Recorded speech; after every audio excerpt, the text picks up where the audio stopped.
Hi there, this is Rob, and this is the 2-minute overnight overview for Tuesday. Yesterday provided some interesting action, which I want to go through. I also want to explain some changes to the odds sheet. First, let's examine yesterday's odds as they stood near the close. What was unusual yesterday is that all four of the ETFs we tracked met the minimum long criteria, but all four of the futures products fell short. Typically, they tend to match up, so it was strange to see this difference.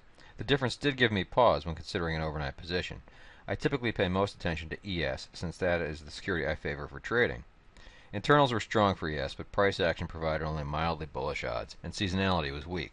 So like the rest of the futures, the up gap percent met the minimum criteria, but the profit factor was below the 1.3 that I desire.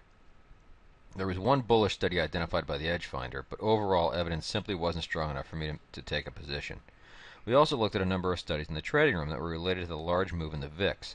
They all suggested a moderate upside edge, but they also all indicated overnight volatility could be especially high. With the potential overnight volatility so high, I wasn't keen on taking the smaller target amount with the large stop.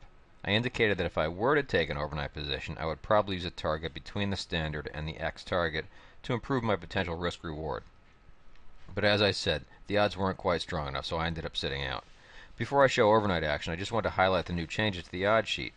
Last price traded is now shown in column 2 instead of the date.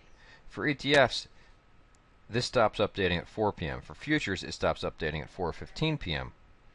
The date is now found in the top left corner. I have also renamed the percent profitable column to upgap percent. I've been calling it that on occasion and believe it's a more intuitive name since I trade both long and short. These changes were suggested by a few subscribers, and I hope many of you find them helpful. Now let's take a look at see how the overnight action played out. ES settled at 1487 and a quarter. It oscillated above and below that level throughout the night, but finished well and opened this morning 6 points above there. No time for research. Thanks for listening. Good luck trading and rest easy.